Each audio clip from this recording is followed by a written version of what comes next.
अस्सलाम वालेकुम दोस्तों, आज मैं आप लोग के लिए लेकर आई हूँ कंप्लीट एसईओ मास्टर क्लास। इस वीडियो में हम लोग सीखेंगे कि आप अपने वेबसाइट को किस तरह से एसईओ ऑप्टिमाइज कर सकते हो और कैसे गूगल में से रैंक करवा सकते हो और दूसरे सर्च इंजन में भी।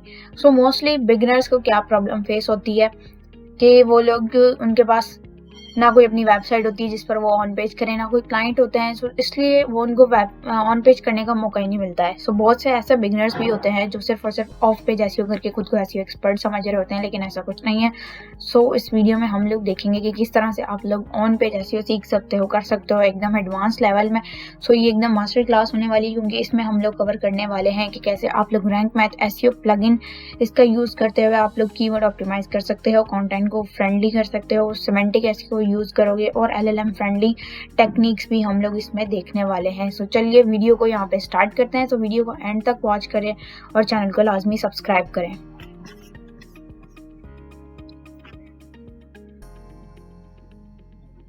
सबसे पहले हम लोग देखते हैं यहाँ पे कि why on page SEO matters. On page SEO क्यों जरूरी होती है? ऑन पेज एसईओ देखें इसलिए जरूरी होती है क्योंकि सर्च इंजन और दूसरे जो हमारे पास एआई बॉट्स होते हैं या एलएलएम होते हैं, जैसे कि चैट जीपीटी, जेमिनी एआई, तो ये इस तरह ये क्या करते हैं कि हमारे कंटेंट को की कॉम्प्लेक्सिटी को, कंटेंट की कॉन्टेक्चुअलिटी को अंडरस्टैंड करते हैं, समझते हैं, ठीक है, हमारा कंटेंट किससे रिलेटेड है। और प्रॉपर ऑन पेज ऑप्टिमाइजेशन जो है वो इसलिए भी ज़रूरी होती है कि इससे हमारी वेबसाइट पर एक बहुत ही अच्छा सा ऑर्गेनिक ट्रैफिक बन रहा होता है, ठीक है, हमारी वेबसाइट की अथॉरिटी, रिलेवेंसी इंप्रूव होती है और यूज़र इंगेजमेंट बहुत ही बेहतर हो जाता है। So here are the steps कि आप लोगों को कौन कौन से स्टेप्स को फॉलो करना है ऑन पेज एसईओ के लिए। नंबर 1 स्टेप है हमारे पास keyword research and intent. Keyword research जो कि हम लोगों ने फर्स्ट वीडियो में देख चुके हैं कि आप लोगों ने किस तरह से डिटेल और एडवांस कीवर्ड रिसर्च करनी है using free and paid tools. तो अगर आप लोग को ये नहीं आता है तो आप लोग फर्स्ट वीडियो को जाके वॉच करें। देन हमारे पास यहाँ पे सेकेंड स्टेप आ जाता है कॉन्टेंट स्ट्रक्चर। कॉन्टेंट स्ट्रक्चर में आप लोग को क्या करना है? कॉन्टेंट स्ट्रक्चर में हमारे पास हम लोग को ये देखना होता है कि हमारा जो कंटेंट है, यानी हमारा जो ब्लॉग है, आर्टिकल है, जिसको अभी हम लोग पोस्ट करके मैं आप लोगों को लाइव यहाँ पे दिखाने वाली हूँ, एक प्रॉपर कंटेंट कैसा होता है और आप लोगों ने इसको कैसे एसईओ ऑप्टिमाइज करके पब्लिश भी करना है, ऑन पेज इसकी कैसे करनी है। ये कुछ चीजें जिसको हम लोग पहले समझ लेते हैं ताकि आप लोगों के लिए बाद में समझना वो स्टेप इजी हो जाए। अभी हम लोग इसको प्रैक्टिकली भी करके देखेंगे। यहाँ पे हमारे पास नंबर 1 होता है कि हमने प्रॉपर हेडिंग टैग्स का यूज करना होता है। हेडिंग टैग्स हमारे पास जो कि H1 से लेकर H6 तक होते हैं, H1, H2, H3, H4 and 5 and 6। H1 tag को हम सिर्फ और सिर्फ अपने ब्लॉग में एक ही बार यूज करते हैं। देन हम लोग H2, H3 टैग्स इनका ज्यादातर यूज कर रहे होते हैं। नेक्स्ट हमारे पास ये आ जाता है कि क्रिएट स्कैनेबल कंटेंट, यानी आप लोगों ने ऐसा कंटेंट क्रिएट करना है जो गूगल उसको इजीली स्कैन कर सके, अंडरस्टैंड कर सके, शॉर्ट पैराग्राफ हो, इजी टू रीड हो, बुलेट पॉइंट्स हो, ठीक है, नंबर लिस्ट हो। इस तरह से ना हो कि आपने पूरा ही कंटेंट ऐसा पैराग्राफ में लिखा हुआ है कि जैसे कोई रीडर उसको रीड ही ना कर सके, कहाँ से अगला पैराग्राफ स्टार्ट हो रहा है, कहाँ से कोई इंपॉर्टेंट पॉइंट है तो आपने उसको हाईलाइट ही नहीं किया, या आपने कोई बुलेट्स ऐड नहीं किया या नंबर लिस्ट ऐड नहीं की, ठीक है। नेक्स्ट हमारे पास एफएक्यू सेक्शंस। एफएक्यू सेक्शन इसलिए भी जरूरी होते हैं क्योंकि समटाइम हम लोगों ने देखा है कि जब हम लोग गूगल पे सर्च कर रहे होते हैं, हमारे पास गूगल के नीचे सजेशंस आ रही होती हैं कि पीपल आस्क फॉर, मतलब लोग जो क्यूरीज कर रहे होते हैं वो गूगल अपने पास उसको स्टोर कर लेते और हमें दिखा रहा होता है। तो सेम इसी तरह अगर हम ये एफएक्यू अगर अपने ब्लॉग में ऐड करते हैं तो हमारे ब्लॉग के चांसेस बढ़ जाते हैं, ज्यादातर रैंक होने के, इजीली रैंक हो सकता है। नेक्स्ट हमारे पास होता है कि एलएसआई और सिमेंटिक कीवर्ड को नेचुरली कैसे आप ऐड कर सकते हैं कि कीवर्ड ओवर ऑप्टिमाइज भी ना हो और आप उसको नेचुरली ऐड करो, जब कि ऐसा लगे कि ये एक नेचुरल लिखा हुआ कंटेंट है।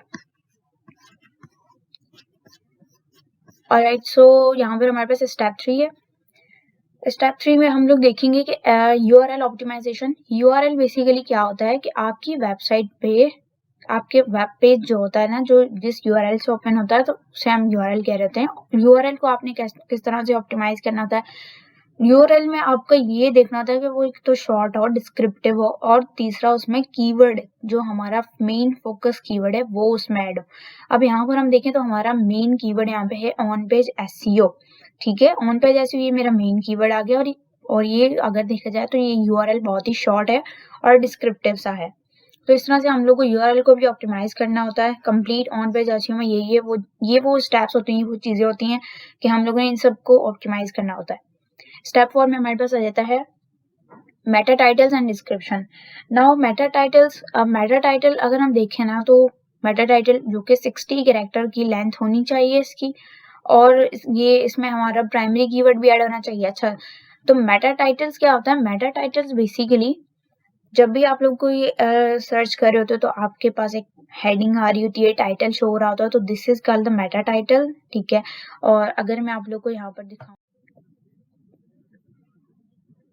अच्छा, तो हम लोग यहाँ पर समझते हैं कि मेटा टाइटल और मेटा डिस्क्रिप्शन क्या होती है। बेसिकली जब भी हम कुछ सर्च करते हैं गूगल पर जाके, तो हमारे पास ये जो कुछ वेबसाइट शो हो रही होती हैं, कुछ रिजल्ट शो हो रहे होते हैं, तो ये हमारे पास जो शो हो रहा है ना title, this is called the Meta title.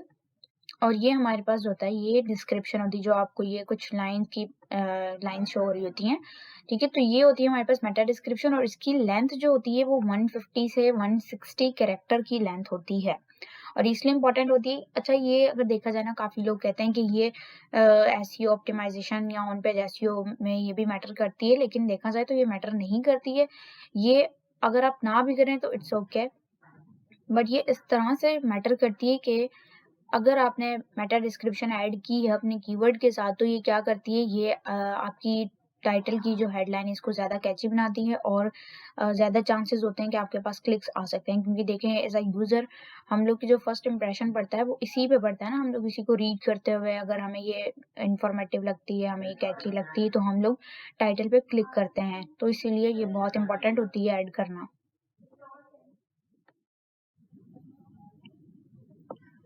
Step 5 है इंटरनल लिंकिंग। इंटरनल लिंकिंग क्या होती है कि आप अपने एक ब्लॉग को दूसरे के अंदर इंटरनल लिंक कर दो। सपोज कि आपने एक कंटेंट लिखा है, इंफॉर्मेटिव ब्लॉग आप लोगों ने लिखा है, और आप क्या कर रहे हो कि उसके अंदर आप अपने सर्विस पेजेस का, प्रोडक्ट्स का लिंक ऐड कर रहे हो। So this is called internal link. इससे क्या होगा कि अगर आपका ये ब्लॉग गूगल क्रॉल करेगा, इसको इंडेक्स करेगा, ठीक है, तो वो यहाँ से ना आपके जो प्रोडक्ट पेजेस है, जो सर्विस पेजेस है, जो लैंडिंग पेजेस है, उन पर भी जो है यहाँ से विजिट करेगा, उनको भी क्रॉल करेगा, इंडेक्स करेगा। इस तरह से क्या हो जाता है कि हमारे पास ना चांसेस इंक्रीज हो जाते हैं कि यहाँ गूगल सिग्नल्स मिल जाता है इससे कि हमारा जो दूसरे पेजेस है जो रैंक नहीं हो रही है, न्यू पेजेस हैं, वो भी इजीली क्रॉल और इंडेक्स हो सकते हैं। और ये भी होता है कि समटाइम के यूजर्स जिसको हम चाहते हैं कि वो हमारी सर्विसेज प्रोडक्ट पेजेस पर विजिट करें या सर्विसेज को बाय करें, तो हम लोग एक इंफॉर्मेटिव कुछ इस तरह से कंटेंट क्रिएट कर रहे होते हैं, और जिससे क्या होता है कि यूजर उसको रीड करते करते जब उसको जहाँ पे दिखा इंटरनल लिंक है, सपोज के मैंने एक इंफॉर्मेटिव कंटेंट लिखा है और उसमें वो एक गाइड थी, और उसके बाद मैंने लगा दिया बेस्ट गेमिंग लैपटॉप से रिलेटेड कोई ब्लॉग था, ठीक है, और उसमें मैंने अपना एक प्रोडक्ट पेज का इंटरनल लिंक कर दिया कि बेस्ट गेमिंग लैपटॉप अंडर $15, ठीक है, बाय नाउ। तो अब मैंने ये एक इंटरनल लिंक लगा दिया अपने पेज का। अब यहाँ से जाके कोई भी इसको बाय कर सकते हैं, मेरी प्रोडक्ट को जो भी इंटरेस्टेड होगा, ठीक है। तो इससे क्या हो गया, इंटरनल लिंक ऐड करने से आप अपनी बहुत सारी टारगेटेड ऑडियंस को आप अपने राइट पेज पर विजिट करवा सकते हो, एक अच्छी ऑडियंस को लेकर आ सकते हो। इससे जो कोई भी इंटरेस्टेड होगा ना आपकी ऑडियंस, वो आपके डायरेक्ट सर्विस और यहाँ पे प्रोडक्ट पेजेस पर भी विजिट कर सकती है। और इससे क्या होता है कि लिंक लिक्विडिटी जो है ना वो सेपरेट हो जाती है। सो इसीलिए हम लोग इंटरनल लिंकिंग को भी फोकस कर रहे हैं, इसको भी ऐड करते हैं अपने पेजेस के अंदर, अपने ऑन पेज के अंदर ऑप्टिमाइज करते हैं इसको भी। नेक्स्ट जो हमारे पास है स्टेप नंबर 6 है इमेज ऑप्टिमाइजेशन। बेसिकली क्या होता है कि हम लोग इमेज को किस तरह से ऑप्टिमाइज करते हैं। इमेजेस जो होती हैं ना, मोस्टली इमेजेस ना हमारे पास जो कि बहुत ज़्यादा टाइम कंज्यूमिंग होती हैं लोड होने में, तो हम लोग यहाँ पे कुछ इसके लिए प्लगइन्स भी यूज़ करते हैं जो कि इनकी फास्ट लोडिंग को कंट्रोल करते हैं। इमेजेस को कंप्रेस करने के लिए यूज़ होता है ताकि इजीली लोड हो सके कम टाइम में, और इससे हमारी एसईओ पे बहुत ज़्यादा इम्पैक्ट पड़ता है। अगर इमेजेस जल्दी लोड नहीं होती हैं तो क्या करते हैं यूज़र्स को देखे बगैर ही वहाँ से बाउंस बैक कर जाएगा, ठीक है, आपकी वेबसाइट से चला जाएगा अगर वो ज़्यादा टाइम टेकिंग है। इससे वेबसाइट की स्पीड पे, परफॉर्मेंस पे भी इम्पैक्ट पड़ रहा होता है, ठीक है। तो एक तो ये हम लोगों ने इसको कंप्रेस करना होता है। कुछ टूल्स होते हैं जो कि मैं आप लोग को बताऊंगी नेक्स्ट वीडियो में। नेक्स्ट हमारे पास ये होता है कि हम लोगों ने यहाँ पे प्रॉपर ऑल्ट टेक्स्ट क्या होता है, जो कि बेसिकली ये बता रहा होता है कि इमेज किस बारे में है, ठीक है, जो कि ये गाइड कर रहा था यूजर को कि ये इमेज एक्चुअल में है क्या है, ठीक है। और फिर ये होता है कि आप लोग जो इमेज ऐड करें उसको एक डिस्क्रिप्टिव फाइल नेम भी दे दें, और ये भी बहुत, इससे आप जो है ना एसईओ अपनी इमेजेस को ऑप्टिमाइज कर सकते हो। नेक्स्ट जो हमारे पास है स्टेप नंबर 7 है, जिसमें ये है कि कंटेंट ऑप्टिमाइजेशन फॉर एलएलएम्स। अब एलएलएम्स हमारे पास जैसे कि एलएलएम्स कौन से होते हैं, गूगल हो गया, सॉरी जैसे हमारे पास चैट जीपीटी है, जेमिनी आई है, गूगल बार्ड, इस तरह से और भी डिफरेंट एलएलएम्स हैं। ठीक है, अब इनके लिए हम लोग कंटेंट को किस तरह से ऑप्टिमाइज कर सकते हैं। इसके लिए अगर आपने कंटेंट को ऑप्टिमाइज, क्योंकि अब जिस तरह 2096 में अब हमें सिर्फ और सिर्फ गूगल पर फोकस नहीं करना है। अब हमारे पास बहुत सारे इस तरह के एलएलएम्स और बहुत सारे यूजर्स हैं जो कि इन एलएलएम्स का ही यूज करते हैं, सिंपल जैसे चैट जीपीटी का यूज करते हैं, ना कि गूगल सर्च पे ज्यादा फोकस कर रहे थे। सो हमारी 50% ऑडियंस जो कि यहाँ पे रिडायरेक्ट हो चुकी है, तो इसलिए हम लोगों ने अपने कंटेंट को एलएलएम ऑप्टिमाइज भी करना है। वो हम किस तरह से कर सकते हैं, तो बेसिकली ये है कि हम अपने कंटेंट को जो है ना वो नेचुरल रखें, बहुत ही नेचुरल लैंग्वेज जो है ना वो यूज करें, ना कि हम लोग टेक्निकल जार्गन वर्डिंग्स का यूज करें जो कि इस तरह से लगे कि भाई ये पूरा यही कंटेंट है। ठीक है, भले ही आप यही कंटेंट लिख रहे हैं लेकिन आप उसको ह्यूमनाइज करें, नेचुरल बनाएं उसको। ठीक है, और दूसरा कि कीवर्ड स्टफिंग ना करें, क्योंकि अब गूगल जो है ना इसको प्रायोरिटी नहीं देता है कि जहां भी कीवर्ड मैच करेगा वहां पे वो आपके कंटेंट को रैंक कर देगा। अब ये जो है ना वो यूजर इंटेंट पे फोकस करता है कि आपका कंटेंट उसका कॉन्टेक्स्ट क्या है, उस पे ज्यादा फोकस कर रहा है। ठीक है, नेक्स्ट है कि सेमेंटिक कीवर्ड्स पे आप फोकस करें, जो कि मैंने अभी आपको बताया कि यूजर इंटेंट होना चाहिए, यूजर एक्चुअल में क्या चाह रहा है, आप वही उसको वैल्यूएबल कंटेंट प्रोवाइड करें, ना कि कीवर्ड स्टफिंग करें और ये सारी चीजें।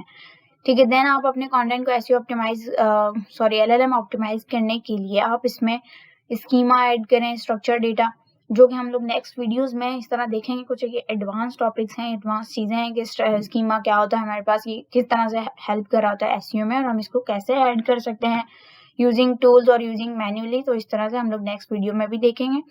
अच्छा, तो हम लोग फिर क्या कर सकते हैं अपने कंटेंट में, एफएक्यूज वगैरह, आर्टिकल, स्कीमा और ये सारी चीजें। स्कीमा डिफरेंट टाइप्स के होते हैं, तो इस पे एक डिटेल वीडियो होगी जो आप हम लोग देखेंगे।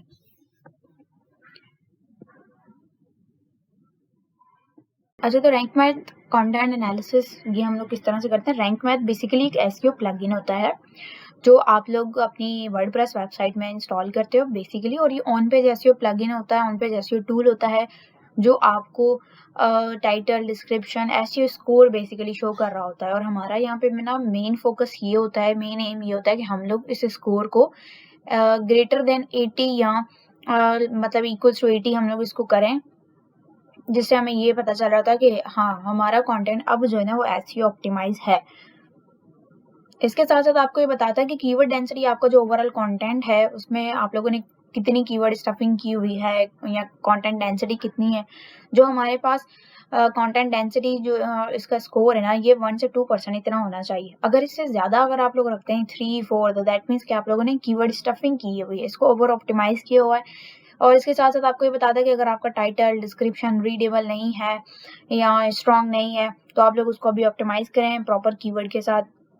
अगर आप लोगों ने इंटरनल लिंक्स ऐड नहीं किए, कोई एक्सटर्नल लिंक नहीं ऐड किए, तो ये उसके हवाले से भी आपको बताएगा। अच्छा, कंटेंट आपका रीडेबल है कि नहीं है, ये कंटेंट स्कोर भी, रीडेबिलिटी स्कोर भी बताता है। और इसके अलावा ओवरऑल कीवर्ड ऑप्टिमाइजेशन प्रोग्रेस को जो है ना बहुत ज्यादा इंप्रूव करता है और इसको ट्रैक भी करता है। तो अब हम लोग इसको प्रैक्टिकली देखते हैं कि किस तरह से हमें हेल्प करता है और हम कैसे इसको यूज करके अपने कॉन्टेंट को ऑप्टिमाइज करेंगे। ओके, सो लेट्स सी कि हम लोग यहाँ पर अपना एक ब्लॉग को ऑप्टिमाइज करने लगे हैं कि हम लोगों ने किस तरीके से इसको एसईओ ऑन पेज ऑप्टिमाइज करना है। तो पहले से मैंने अपना यहाँ पे ब्लॉग रेडी करके रखा हुआ है। आप लोग सिंपल, ये एक एआई जनरेटेड ब्लॉग है, तो आप लोगों ने सिंपली जो कीवर्ड रिसर्च करेंगे, आपके पास अपने कीवर्ड, आपका प्राइमरी कीवर्ड, सेकेंडरी कीवर्ड होने चाहिए बस। देन आप उसको अपना जीपीटी को देके प्रॉम्प्ट से कि आप अपना एआई कंटेंट जनरेट करवा सकते हो। तो इस तरह से मैंने इसको कंटेंट को जनरेट करके रख दिया है। सिंपल, इसमें कुछ भी नहीं है। जो कीवर्ड्स मैंने इसको दिए थे उसने ये देखें यहाँ पे ऐड कर दी, इसको हाईलाइट किया हुआ और कुछ नहीं है। तो अब हम लोग का जो मेन काम है ना, हम लोगों ने इसको देखना है कि हम लोग इसको ऑन पेज ऐसे ऑप्टिमाइज कैसे करेंगे रैंक मैथ के थ्रू। तो वो हम लोग यहाँ पे सीखते हैं। तो बेसिकली यहाँ पे सबसे पहले मैं इसको टाइटल को कॉपी कर लेती हूँ। अच्छा, यहाँ पे हम लोग चलते हैं अपनी वेबसाइट के अंदर। ये मेरी वेबसाइट है। यहाँ पे आप लोगों ने पोस्ट के सेक्शन में जाके ऐड न्यू वेबसाइट में जाना है। ठीक है, यहाँ पे आप लोग जाके अपना एक नया ब्लॉग पब्लिश कर सकते हो। अब यहाँ पे मैं आप लोग को इसका इंटरफेस दिखाऊँ ना, तो रैंक मैथ यहाँ पे हमारे पास इंस्टॉल होता है, ये प्लगइन, ये आपको शो हो रहा है रैंक मैथ। अभी देख रहे हैं आप इसका स्कोर 0 से 100 आउट ऑफ जो है ना वो 0 शो कर रहा है। तो यहाँ पे जिस तरह हम लोग अपना कंटेंट सारा ऐड करते चले जाएंगे ना, तो ये हमें बता देगा कि हमारा कंटेंट जो है वो ऑप्टिमाइज है कि नहीं है और कहाँ पे जो है ना वो हमें इम्प्रूवमेंट की नीड है। तो मैं यहाँ पे अपना कंटेंट को ऐड करके आपको दिखाऊंगी कि हम लोग इसको प्रॉपरली ऑप्टिमाइज करेंगे। ठीक है, मैंने अपना सारा कंटेंट को कॉपी कर लेना है यहाँ पे।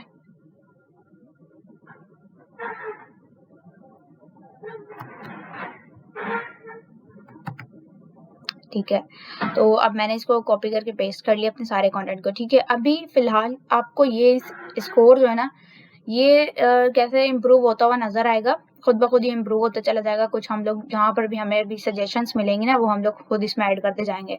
जिस तरह अभी ये बता रहा है कि इसमें मेरा फोकस कीवर्ड एसईओ टाइटल में भी नहीं है, मेरा फोकस कीवर्ड डिस्क्रिप्शन में भी नहीं है, यूआरएल में भी नहीं है, ठीक है, और बिगिनिंग ऑफ द कंटेंट जो है ना वो इसमें भी नहीं है। ठीक है, फिर इस तरह से ये मुझे कुछ सजेशन दे रहा है। टाइटल रीडेबल नहीं है, टाइटल रीडेबल नहीं, किस तरह से रीडेबल कर सकती हूँ कि उसमें मैं अपना फोकस कीवर्ड ऐड कर दूँ, सही है। और title does not contain a positive और नेगेटिव सेंटीमेंट। अच्छा, पॉजिटिव नेगेटिव वर्ड यानी ये इस तरह से कह रहा होता है कि कुछ सजेशन लाइक आप बेस्ट और इस तरह से कुछ चीजें ऐड करो। यहाँ आप सिंपल ये सजेशन आप अपनी जीपीटी को दे सकते हो और वो आपको उस तरीके से कंटेंट को ऑप्टिमाइज करके दे सकता है। आप यहाँ पे फिक्स विद एआई भी कर सकते हो अगर आपके पास प्रो वर्जन है, लेकिन मेरे पास नहीं है। So your SEO title does not contain a number. अच्छा, बेसिकली इसमें कोई नंबर नहीं है। सिंपली मैं अगर यहाँ पे ना कोई नंबर देखें, या आपको पूरी सजेशन प्रोवाइड कर रहा होता है कि हम इसको कैसे इम्प्रूव कर सकते हैं। यहाँ पे सजेशंस आ रही होती हैं, सही है। अच्छा, मेरा फोकस कीवर्ड जो है ना, फोकस कीवर्ड असल में मैंने इसमें ऐड किया है, पूरे ब्लॉग में मैंने ऐड किया, लेकिन मेरा फोकस कीवर्ड क्या है? मेरा फोकस कीवर्ड है ये, इस पर मैंने अपने कंटेंट को जो है ना वो लिखा है। अब फोकस कीवर्ड मैंने अपना जब यहाँ पे ऐड करना है ना, तो ये स्कोर आप देखेंगे ऑटोमेटिकली इंक्रीज हो जाएगा। ठीक है, ये मैंने इसमें ऐड कर दिया ना, तो ये जो ऐसे स्कोर था तो ये देखा ऑटोमेटिकली इंक्रीज हो गया। और अभी यहाँ पे जो सजेशंस आ रही थी वो भी कम हो गई हैं कि फोकस कीवर्ड अब देखें मेरे टाइटल में भी है, बिगिनिंग ऑफ द कंटेंट में भी है। ठीक है, हर जगह पे आ गया है यहाँ पे अगर हम देखें। ठीक है, फोकस कीवर्ड मेरे डिस्क्रिप्शन में भी है, टाइटल में भी है और मेरे कंटेंट में भी है। 10% है, तो बहुत जबरदस्त है। ठीक है, अब मेरी मेटा डिस्क्रिप्शन में नहीं है। ठीक है, यहाँ पे जो दिखा रहा है यूआरएल में नहीं है, तो हम लोग यहाँ पे इसको जाके कैसे ऐड करेंगे? सिंपली देखिए, एडिट स्निपेट का ऑप्शन होता है, हम लोग इसमें जाएंगे। सिंपली यहाँ पे हम लोग अपना परमालिंक यानी यहाँ पे हम लोग अपना यूआरएल ऐड कर सकते हैं। यूआरएल जो कि मैंने आप लोगों को बताया था कि हमारा यूआरएल जो है बहुत ही शॉर्ट और डिस्क्रिप्टिव होना चाहिए और उसमें मेन कीवर्ड हमारा लाजमी होना चाहिए। और डिस्क्रिप्शन जो होती है उसकी लेंथ हमारे पास 150 से लेकर 160 तक मैक्सिमम होती है। ठीक है, तो हम लोगों ने यहाँ पे अपना यूआरएल और डिस्क्रिप्शन ऐड करनी है। सो यहाँ पर मैंने ऑलरेडी इसके लिए अपना यूआरएल और डिस्क्रिप्शन जनरेट करके रखी थी ब्लॉग के साथ, तो मैं इसको यहाँ पे कॉपी कर लूंगी और सिंपली यहाँ पे मैंने पेस्ट कर देना है, यूआरएल भी, डिस्क्रिप्शन भी और मेटा टैग्स भी। ठीक है, अब यहाँ पे मैंने इसको कॉपी कर लिया और मैं यहाँ से इसको हटा दूंगी। ठीक है, तो अब अगर हम लोग यहाँ पे चेक करें ना, तो focus keyword does not found in your Meta description. तो देखें, फोकस कीवर्ड हमारा यहाँ पर ये था वेरीडेस्क डिस्काउंट कोड। ठीक है, तो हम लोग इसको यहाँ पे देख लेते हैं। अच्छा, यहाँ पर असल में ना बीच में रिलीज आ गया, इस वजह से नहीं कर रहा है, तो इसको मैं ऐसे कर देती हूँ, डिस्काउंट कोड। ठीक है, तो अब ये क्या हो गया, पूरा एक कीवर्ड ऐड हो चुका है मेरा इसके अंदर। मेटा डिस्क्रिप्शन के अंदर आप देखिएगा कि ये स्कोर भी ऑटोमेटिकली अपडेट हो गया होगा, 66 हो गया है। और पहले यहाँ पे जो सजेशन आ रही थी ना वो भी देखें सारे टिक हो गए हैं, सारे ग्रीन हो गए। ओके, परफेक्ट है। अब हम लोग यहाँ पे देखते हैं कि टाइटल रीडेबिलिटी में भी सब ओके है। ठीक है, पॉजिटिव नेगेटिव सेंटीमेंट यहाँ पे ऐड करवा सकते हैं। अच्छा, कंटेंट रीडेबिलिटी में अगर हम देखें यहाँ पे क्या सजेशन है हमारे पास कि हमारा टेबल जो है ना बहुत ही ठीक है, टेबलर फॉर्म में भी ऐड है और शॉर्ट पैराग्राफ भी ऐड है उसमें। ठीक है, you are not using rich media like images video, सही है। तो ये बिल्कुल सही सजेशन दे रहा है। तो मैंने अभी तक यहाँ पे कोई इमेज या फिर वीडियो वगैरह अपने कंटेंट में ऐड नहीं की है, तो वो भी मैं आप लोगों को दिखा देती हूँ, आप लोग यहाँ पे कैसे ऐड कर सकते हैं। सही है, तो ये बेसिकली वर्डप्रेस में मैं कर रही हूँ। ठीक है, यहाँ पे आप लोग इमेज सिलेक्ट कर लें और ऑलरेडी मेरे पास जो इमेज है ना, मैं वही यहाँ पे कोई भी एक पिक करके जो है ना आप लोग को दिखा देती हूँ। हम लोग यहाँ पे चलें यही चूज़ कर लेते हैं। अच्छा, यहाँ पे इमेज ऑप्टिमाइजेशन में भी हम लोगों ने पढ़ा था, एक स्टेप है इमेज ऑप्टिमाइजेशन में। आप लोगों ने ऑल्ट टेक्स्ट जो हम लोगों ने पढ़ा था ना, ऑल्ट टेक्स्ट क्या होता है, जो कि डिस्क्राइब कर रहा था कि बेसिकली आपकी इमेज किस बारे में है। तो यहाँ पर देख रहे होंगे आप, ये इस इमेज का नाम भी जो मैंने अपने पास सेव करके रखा हुआ था वो इसी के नाम से bestmouse.png, ठीक है, यानी जो कि एक डिस्क्रिप्टिव सा उसका एक नेम था। अब यहाँ पे जब मैं ऑल्ट टेक्स्ट दूंगी ना, इसको डिस्क्राइब करूंगी, आप चाहें तो ऑल्ट टेक्स्ट जो है वो चैट जीपीटी से भी जनरेट करवा सकते हैं, या फिर आपने इसको थोड़ा सा डिस्क्राइब ही करना है कि ये बेसिकली इमेज है किस बारे में। तो ये बेस्ट माउस और गैजेट्स के हवाले से है, ठीक है, बेस्ट माउस या फिर गैजेट वगैरह इनके हवाले से। तो ये मैंने इसको थोड़ा सा डिस्क्राइब कर दिया। टाइटल आप यहाँ पे इसको असाइन कर सकते हैं, बस सिंपल आपने इसको यहाँ से सिलेक्ट कर लेना है इमेज को। तो ये देखें मैंने इमेज भी ऐड कर दी, और यहाँ पे ये जो ऑप्शन आ रहा था ना कंटेंट रीडेबिलिटी, अब देखें ये भी सारे टिक हो चुके हैं, ग्रीन हो गया है। इट मीन्स के मेरा कंटेंट अब रीडेबल है, इसमें इमेजेस भी ऐड हो गई हैं, हर चीज ऐड हो गई है, ठीक है। तो ये अब हम लोग के पास देखें ये स्कोर 67 आ गया। इसको और मजीद इम्प्रूव करने के लिए मैं आपको यहाँ पे बताती हूँ कि हम लोग इसको कैसे इम्प्रूव कर सकते हैं। अगर हम लोग यहाँ पे कोई ना कोई इंटरनल लिंक ऐड कर दें ना, सपोज जैसे मेरे पास ये एक कीवर्ड आ रहा है, अब यहाँ पर अगर मैंने एक अलग से पेज क्रिएट करके रखा हुआ है प्रोमो कोड वगैरह के हवाले से या उस गाइड के हवाले से, तो मैं उसको यहाँ पे इंटरनल लिंक कर सकती हूँ। सिंपली मैंने इसको सेलेक्ट करना है, यहाँ पे इंटरनल लिंक में जाकर मैंने अपने उस पेज का लिंक कॉपी करके यहाँ पे ऐड कर देना। तो इससे भी क्या होगा, मजीद ये जो स्कोर है ना ये भी इम्प्रूव हो जाएगा। तो मैं यहाँ पे आप लोग को चलें करके दिखा देती हूँ। फिलहाल तो मेरे पास ये वाला पेज रेडी नहीं है, तो मैं यहाँ पे कोई भी एक लिंक उठा कर इसमें जस्ट कॉपी करके आपको ऐड करके दिखा देती हूँ, ठीक है। अभी देखिए मैंने ये जब लिंक ऐड कर दी है ना, इंटरनल लिंक की भी कर दिया इस पेज को, तो ये स्कोर जो है ना और ज़्यादा इम्प्रूव हो गया। तो हमारी कोशिश यही होती है कि हम लोग इसको क्या करें, ज़्यादा से ज़्यादा इसको इम्प्रूव करें। लाइक 100 आउट ऑफ हम लोग इसको 80 कर दें या लेस देन 80 कर दें, इतना, ठीक है। तो ये भी एक बहुत अच्छा स्कोर है। मजीद अगर मैं आप लोग को दिखाऊं ना यहाँ पर कि आप लोग फिर और किस तरीके से इसमें एडिटिंग कर सकते हो, फीचर इमेज जो है ना ये आप लोग अगर अपनी ऐड कर दोगे तो इससे भी बहुत ज़्यादा इंप्रूव हो जाएगा। चले मैं यहाँ से कोई भी एक फीचर इमेज उठा के ऐड कर दूंगी। सिंपल इसी तरह से आपने ऑल्ट टैक्स दे देना है इसको, ठीक है, ऑल्ट टैक्स असाइन करके देना, आप लोगों ने इसको यहाँ पे ऐड कर देना है। अच्छा, यहाँ पर हम लोग देखें तो फिर आप लोगों ने अपनी कैटेगरीज जो भी होती है उसको चूज करना है प्रॉपरली ऑप्टिमाइज करने के लिए। यहाँ पे आप लोग अपने मेटा टैग्स, ठीक है, यहाँ पे आप लोग अपने टैग्स को ऐड कर सकते हो। जो भी आप लोगों ने ब्लॉग लिखा है आप लोग उससे रिलेवेंट ही टैग्स ऐड करना होता है। जैसे कि मैंने यहाँ पे कुछ टैग्स अपने पास जनरेट करवा के रखे हैं, तो मैं यहाँ पे वो ऐड कर दूंगी। देखें ये छोटी छोटी चीजें होती है जिसे आप लोग ऐड करने से ना आपका कंटेंट बहुत ही इंप्रूव हो जाता है। अगर आप ये मैन्युअली करो और रैंक मैथ प्लगइन इसको इंस्टॉल ना करो तो आपको कैसे पता चलेगा कि मेरी ये चीज़ें मिसिंग है, मेरी इमेजेस मिसिंग है, मेरी इंटरनल लिंक्स मिसिंग है, और ये सारी चीज़ें और इम्प्रूव करनी। तो बेसिकली ये एक फ्री टूल होता है और आपको फ्री सजेशन प्रोवाइड कर रहा होता है और बहुत ही ज़बरदस्त है, ठीक है। तो यहाँ पर जो भी थी मैंने वो चीज़ें कर ली। अब मैं यहाँ पर इसको सिंपली पब्लिश के बटन पर जाकर मैं इसको यहाँ पे पब्लिश कर दूंगी।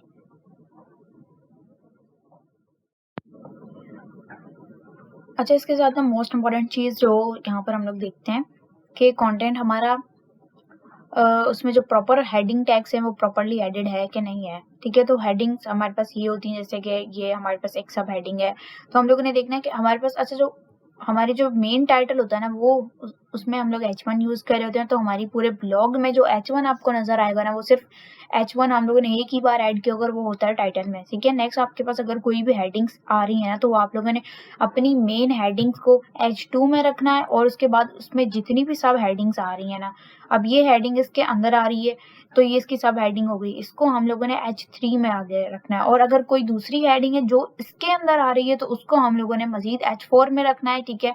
और इसी तरीके से ये सीरीज चलती चली जाएगी, ठीक है। अब ये नेक्स्ट हमारे पास एक हेडिंग स्टार्ट हो गई तो इसको हम लोगों ने H2 में रखा हुआ है, ठीक है। इसी तरह से आप लोगों ने क्या करना है, अपनी मेन हेडिंग को H2 में और अपनी जो सब हेडिंग्स आ रही हैं जिस तरह ये है सब हेडिंग्स, इनको आप लोगों ने H3 में रखना है। इसके साथ साथ आप लोग को यहाँ पे कुछ AI सजेशंस भी मिल रही होती हैं कि अगर आप इसको मजीद इम्प्रूव करना चाहो तो आप वो कर सकते हो, लेकिन और जैसे इसको इम्प्रूव करना चाहते हैं आप लोग, ग्रामर फिक्स करना चाहते हैं या फिर राइट मोर, तो इस तरह से ये आप लोग कर सकते हैं। लेकिन ये एक रैंक मैथ का एक प्रो वर्जन होता है और एक फ्री वर्जन होता है, तो ये मेरे पास फ्री वर्जन है इसका प्रो वर्जन में आप लोग के पास ये एडवांस फीचर्स भी आ रहे होते हैं और कुछ और भी इसके साथ फीचर्स होते हैं। ओके सो ये था हमारा एक complete on page SEO master class, जिसमें आप लोगों ने सीखा है कि कौन कौन से इंपॉर्टेंट फैक्टर्स होते हैं ऑन पेज एसईओ के अंदर जिन्हें हमें ऑप्टिमाइज करना होता है। और इसके साथ साथ हम लोगों ने देखा एक free SEO tool rank math, जो कि प्रोफेशनल प्रो लेवल्स के भी एक्सपर्ट यूज़ कर रहे होते हैं, और इसको यूज़ करके आप लोग एकदम फ्री में अपनी ऑन पेज एसईओ को ऑप्टिमाइज कर सकते हो। सो अगर वीडियो पसंद आया तो वीडियो को लाइक करें, सब्सक्राइब करें और कमेंट भी करें। और नेक्स्ट आने वाली वीडियो में हम लोग इंशाल्लाह देखेंगे कि of page SEO master class के किस तरीके से आप अपने कंटेंट को मजीद ऑप्टिमाइज कर सकते हो। ऑफ पेज एसईओ स्ट्रेटजीज भी मैं आपके साथ शेयर करूंगी, और रैंक मैथ के अगर एडवांस टूल को भी यूज़ करना सीखना है तो आप लोग गाइड कमेंट कर सकते हैं, तो मैं उसके ऊपर भी एक वीडियो बनाऊंगी। So thank you.